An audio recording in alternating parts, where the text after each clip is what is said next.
Welcome to the Salmon Says podcast. I would be Salmon.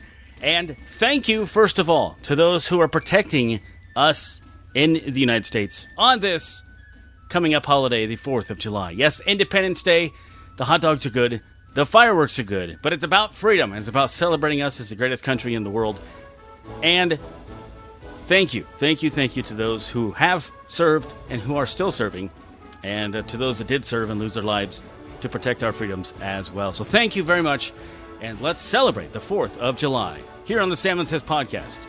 Today we're going to talk about things that you may not know, all right? Things that I didn't know either. And so I did a little searching on this thing they call the internet. It's kind of a new thing. Okay, not really. I break into voices sometimes. So that's according to Mental Floss, some of the stats, and then I also have some other stats for you, and some patriotic music.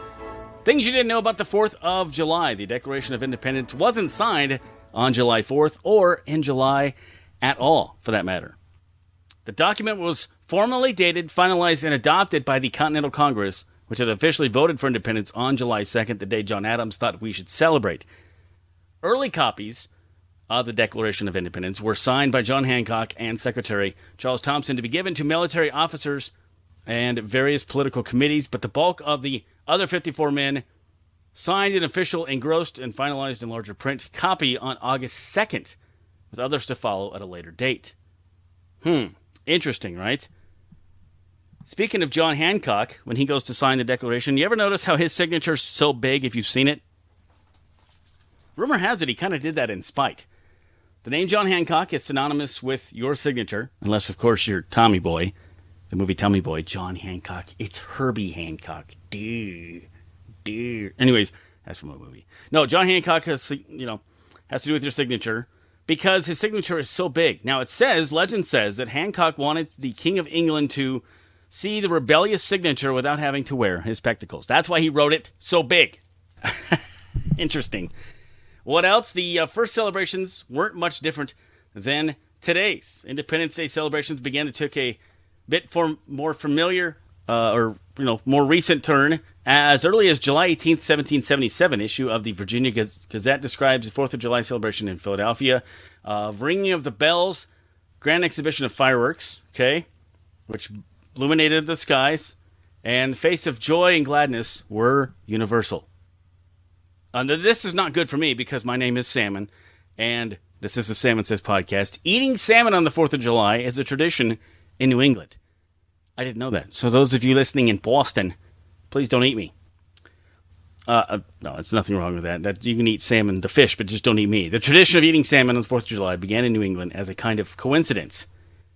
That's according to Mental Floss. It just so happened that during the middle of summer, salmon was in abundance in the rivers throughout the region, so it was a common sight on the tables. It eventually got lumped in the 4th of July and stayed there ever since, even with the decline of the Atlantic salmon. What about hot dogs? We eat a crap ton of hot dogs on the 4th of July, right? So you want to know how many people eat?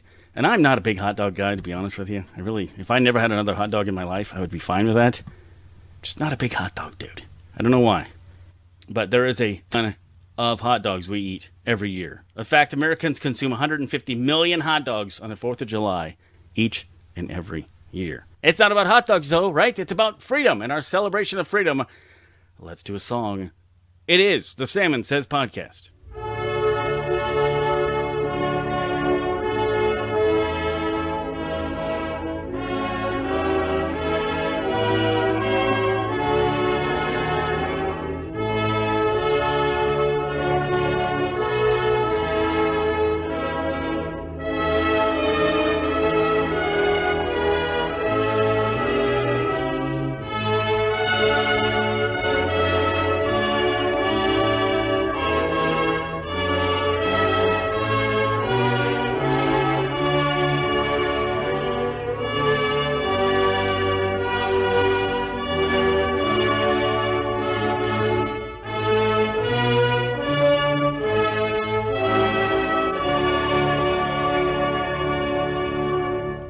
Welcome back. We're talking about the 4th of July, or Independence Day, and some things you didn't know. The shortest 4th of July parade is in Aptos, California. It's over just a hair over half mile long. It's 0.6 miles, which is taking up 2 city blocks. All right? It has antique cars, decorated trucks, plenty of walkers. Afterward, there's a party in the park where folks can enjoy live music and food and games. So the parade probably takes like 10 minutes. You're like, all right, that's it. Takes you longer to figure out where you're going to sit on the curb to watch it. Apparently, I don't know. Now, according to the American Pyrotechnics Association, there's tons of fireworks displays all over the country. 15,000, roughly, will take place on the 4th of July or thereabouts. Through pricing varieties, most small towns spend anywhere between $8,000 and $15,000 for a fireworks display, with larger cities going into the millions. So, pretty crazy. The biggest is probably the Boston Pops Fireworks Spectacular, which averages more than $2 million. Whew. How much do we spend on fireworks, you ask? Oh, I'm glad you asked. Thank you. You might have asked.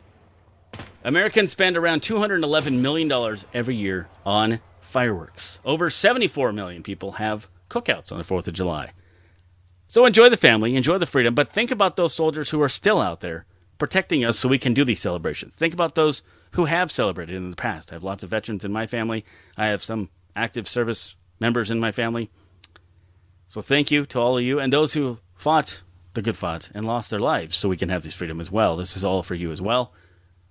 Celebrate the United States independence and our freedom here on Independence Day. This is the Salmon Says podcast. Hey, this is Josh Salmon of the Salmon Says podcast. Now, Salmon Says Media, we offer a lot of different things. Voiceover work for radio, for television, for online. How about for your on hold? Somebody's calling your business and you want to have a good, pleasant, professional voice like myself. We can do that for you here at Salmon Says Media. We can also offer full audio production, copywriting, and a lot more. It's Salmon Says Media. Love to hear from you. Josh Salmon's Voice at gmail.com here on the Salmon Says podcast.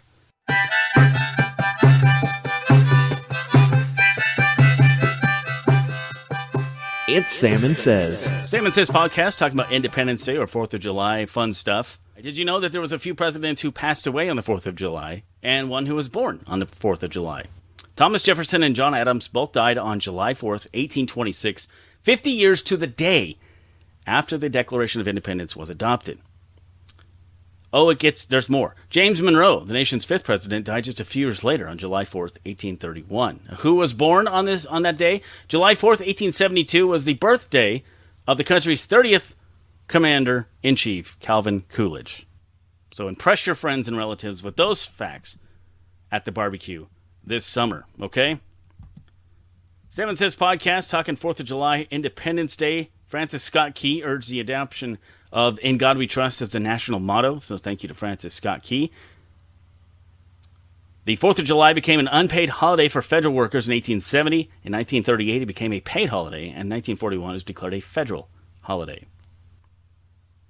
Again, thank you to those who have served, who lost their lives serving, or who are currently serving to keep us free in the land of the free, home of the brave, the United States of America. Happy 4th of July, everybody. Celebrate accordingly, and be careful with those fireworks. Make sure you keep all your digits.